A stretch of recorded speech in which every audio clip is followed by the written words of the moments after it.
Hi all. Corporate റെഗുലേഷനിലെ important essay questions ആണ് നമ്മൾ ഈ ഒരു വീഡിയോയിൽ ഡിസ്കസ് ചെയ്യുന്നത്. ഷോർട്ട് ആൻസർ ടൈപ്പ് ക്വസ്റ്റ്യൻസിനെ കുറിച്ചിട്ട് ഇതിൽ നമ്മളൊന്നും പറയണില്ല. എസ്സേ ക്വസ്റ്റ്യൻസ് മാത്രമേ നമ്മൾ ഓരോ chapter wise essay questions expect ചെയ്യുന്ന എസ്സേ ക്വസ്റ്റ്യൻസ് മാത്രമേ നമ്മൾ ഈ ഒരു വീഡിയോയിൽ ഡിസ്കസ് ചെയ്യുന്നുള്ളൂ.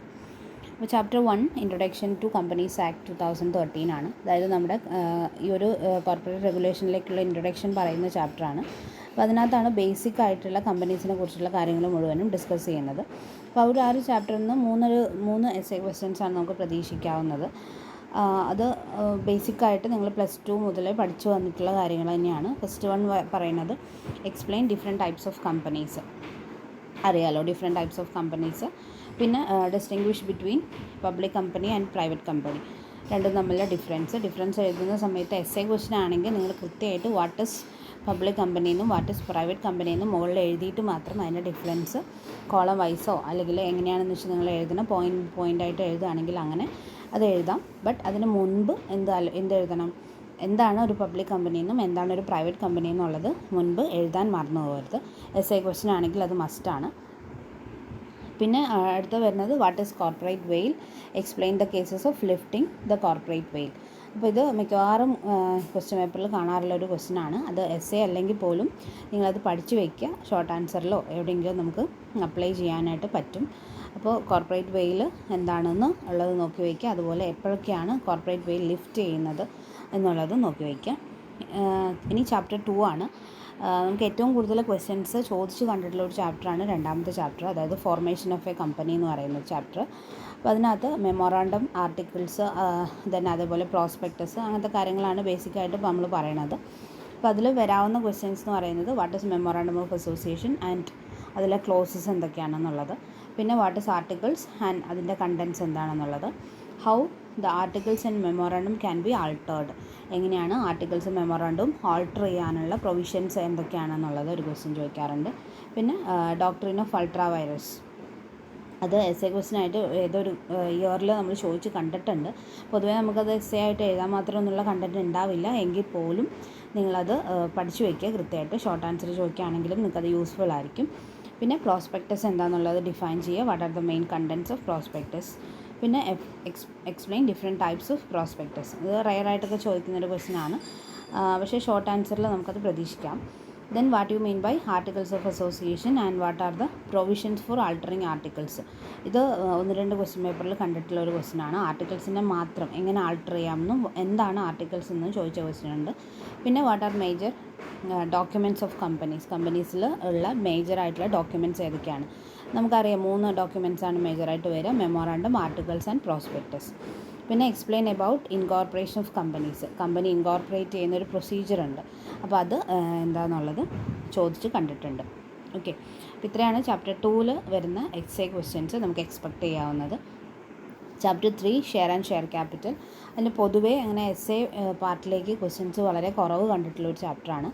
അതിൽ ഷെയർ ഡീമാറ്റ് ചെയ്യുന്ന പ്രോസസ്സിനെ കുറിച്ച് എക്സ്പ്ലെയിൻ ചെയ്യാനായിട്ട് ഒരു ക്വസ്റ്റ്യനാണ് ചോദിച്ച് കണ്ടിട്ടുള്ളത്. പിന്നെ ഷെയർ ക്യാപിറ്റലിൻ്റെ kinds, types of preference shares, അതൊക്കെ ഒന്ന് നോക്കി വെച്ചോളൂ. അത് എസ്സേക്ക് മാത്രമല്ല ഷോർട്ട് ആൻസറിലും നിങ്ങൾക്ക് യൂസ്ഫുൾ ആയിരിക്കും. പിന്നെ ചാപ്റ്റർ 4 മാനേജ്മെൻറ്റ് ഓഫ് കമ്പനീസ് ആണ്. ഇതിനകത്തു നിന്നാണ് പിന്നെ അടുത്തൊരു ഏറ്റവും കൂടുതൽ ക്വസ്റ്റ്യൻ വരാവുന്നൊരു ചാപ്റ്റർ എന്ന് പറയുന്നത് 4th ചാപ്റ്ററാണ്. അപ്പോൾ അതിൽ explain secretary duties in connection with an annual general meeting. അപ്പോൾ ഒരു ആനുവൽ ജനറൽ മീറ്റിങ്ങിൽ ഒരു സെക്രട്ടറിക്ക് എന്തൊക്കെ ഡ്യൂട്ടീസാണ് ചെയ്യാനുണ്ടാവുക, ആ കാര്യങ്ങൾ കൃത്യമായിട്ട് എക്സ്പ്ലെയിൻ ചെയ്യുക. ഒരുപാട് നമുക്ക് എഴുതാനുണ്ടാവില്ല, പക്ഷേ ഉള്ളത് നിങ്ങൾ എന്ത് ചെയ്യുക, എലാബറേറ്റ് ചെയ്ത് എഴുതാൻ വേണ്ടിയിട്ട് ശ്രമിക്കുക. പിന്നെ explain duties, right and liabilities of company സെക്രട്ടറിയുടെ ഡ്യൂട്ടീസ്, അവരുടെ റൈറ്റ്സ്, അതുപോലെ ലയബിലിറ്റീസ്, അതൊക്കെ ഒന്ന് നോക്കി വെച്ചോളൂ. പിന്നെ what are the duties and powers of directors in a കമ്പനിയുടെ ഡയറക്ടറിൻ്റെ ഡ്യൂട്ടീസും അതുപോലെ പവേഴ്സ്, അതും ഒന്ന് നോക്കി വെച്ചോളൂ. എല്ലാ പോയിൻറ്റ്സും ഒക്കെ സെക്രട്ടറി ഡ്യൂട്ടി ആയാലും ഡയറക്ടറിൻ്റെ ഡ്യൂട്ടി ആയാലും ചെറിയ വ്യത്യാസങ്ങളേ ഉള്ളൂ. അപ്പോൾ പഠിക്കാൻ എളുപ്പമായിരിക്കും. പിന്നെ what is CSR, discuss its need and importance. ഇത് റിപ്പീറ്റ് ആയിട്ട് വരാറുള്ള ഒരു ക്വസ്റ്റ്യൻ ആണ്. CSRൻ്റെ പാർട്ടെന്ന് നിങ്ങൾക്ക് ജനറലി ആൻസർ ചെയ്യാൻ പറ്റുന്നൊരു ക്വസ്റ്റ്യൻ ആണ്. അപ്പോൾ എന്താണ് കോർപ്പറേറ്റ് സോഷ്യൽ റെസ്പോൺസിബിലിറ്റി, അതിൻ്റെ നീഡ് എന്താണ്, ഇമ്പോർട്ടൻസ് എന്താണ്, അതിപ്പോൾ നിങ്ങൾ പഠിക്കാതെ തന്നെ CSR എന്താണെന്ന് അറിയുന്ന ഒരു കുട്ടിക്ക് ഈസി ആയിട്ട് എഴുതാൻ പറ്റുന്നൊരു ക്വസ്റ്റ്യൻ ആണ്.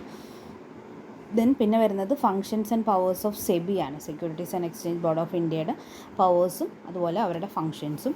പിന്നെ what you mean by corporate governance and അതിൻ്റെ ഇമ്പോർട്ടൻസ്, അതുപോലെ നീഡ്, അതൊക്കെ ചോദിച്ച് കണ്ടിട്ടുണ്ട്. അപ്പോൾ ഇതൊക്കെ ഒന്ന് നോക്കി വെച്ചോളാം. ഇതൊക്കെയാണ് മെയിനായിട്ടും മാനേജ്മെൻറ്റ് ഓഫ് കമ്പനീസ് എന്ന ചാപ്റ്ററിൽ നമുക്ക് പ്രതീക്ഷിക്കാവുന്ന ക്വസ്റ്റ്യൻസ്. പിന്നെ നമ്മുടെ അവസാനത്തെ chapter winding up of A കമ്പനിയാണ്. അപ്പോൾ അതിനകത്തുനിന്ന് explain the methods of winding up of company. ഒരു കമ്പനി ഏതൊക്കെ രീതിയിൽ വൈൻഡ് അപ്പ് ചെയ്യാറുണ്ട്. അപ്പോൾ നമുക്കറിയാം 2 രീതിയിലാണ് മെയിനായിട്ട് വൈൻഡ് അപ്പ് ചെയ്യാറുള്ളത്. വോളണ്ടറിലി വൈൻഡ് അപ്പ് ചെയ്യാറുണ്ട്, അതേപോലെ വൈൻഡിങ് അപ്പ് ബൈ ട്രിബ്യൂണൽ. അപ്പോൾ അത് രണ്ടും ആണ് മെയിനായിട്ട് നമുക്കത് എക്സ്പ്ലെയിൻ ചെയ്യാനുള്ളത്. അപ്പോൾ എസ്സേ ആവുമ്പോൾ അതിനനുസരിച്ച് പോയിൻറ്റ്സ് കൂട്ടി എഴുതാൻ വേണ്ടിയിട്ട് ശ്രമിക്കുക. പിന്നെ who is liquidator, what are his role and responsibilities, ലിക്വിഡേറ്ററിൻ്റെ റോള്, റെസ്പോൺസിബിലിറ്റീസ്, ആരാണ് ലിക്വിഡേറ്റർ എന്നുള്ള കാര്യങ്ങൾ. ഇതൊന്നും ഒരുപാട് നമുക്ക് എലാബറേറ്റ് ചെയ്യാൻ പറ്റില്ല. പക്ഷേ എഴുതുന്നത് നിങ്ങൾ നീറ്റായിട്ടും ആ ഒരു ഓർഡറിൽ കൃത്യമായിട്ട് എഴുതിയിട്ടുണ്ടെങ്കിൽ നിങ്ങൾക്ക് മാർക്ക് സ്കോർ ചെയ്യാൻ പറ്റും. പിന്നെ explain the consequences of winding up. ഒരു കമ്പനി വൈൻഡ് അപ്പ് ചെയ്ത് കഴിഞ്ഞാൽ ഉണ്ടാവുന്ന കോൺസിക്വൻസസ് എന്തൊക്കെയാണെന്നുള്ളതാണ്. പിന്നെ discuss the provisions for voluntary winding up. Voluntary winding അപ്പിന് എടുക്കാവുന്ന പ്രൊവിഷൻസ്, എന്തൊക്കെ കാരണങ്ങൾ കൊണ്ടാണ് ഒരു കമ്പനി വോളണ്ടറി വൈൻഡിങ് അപ്പ് ചെയ്യണത്, അങ്ങനെയുള്ള കുറേ റീസൺസ് ഒക്കെ ഉണ്ടല്ലോ. അതൊക്കെ ഇവിടെ ആഡ് ചെയ്യാൻ പറ്റും. ഈ ഒരു ചാപ്റ്റർ 5 നമുക്ക് പ്രതീക്ഷിക്കാവുന്ന ക്വസ്റ്റ്യൻസാണ്. അപ്പോൾ പൊതുവേ കോർപ്പറേറ്റ് റെഗുലേഷൻ എന്ന് പറയുന്നത് അത്ര ഒരു ടഫസ്റ്റ് എക്സാമാണ് നമുക്ക് പ്രതീക്ഷിക്കാൻ പറ്റില്ല. എപ്പോഴും ഒരു medium level of exam questions നമുക്ക് പ്രതീക്ഷിക്കാൻ പറ്റും. അതായത് ഒരുപാട് നന്നായിട്ട് എഴുതാൻ പറ്റുന്ന കുട്ടികൾക്കും അതുപോലെ ഒരു ഏറ്റവും ആവറേജ് നിൽക്കുന്ന കുട്ടികൾക്കും എഴുതാൻ പറ്റുന്ന രീതിയിലുള്ള ക്വസ്റ്റ്യൻസാണ് പൊതുവേ കോർപ്പറേറ്റ് റെഗുലേഷൻസ് നമ്മൾ കണ്ടിട്ടുള്ളൂ. അപ്പോൾ എസ്ഐ ക്വസ്റ്റ്യൻസ് നിങ്ങൾ പഠിച്ചു കഴിഞ്ഞാൽ നിങ്ങൾക്കത് ബാക്കി ഏത് ക്വസ്റ്റ്യൻ വന്നിട്ടുണ്ടെങ്കിലും അത് യൂസ്ഫുൾ ആയിരിക്കും. Okay, thank you.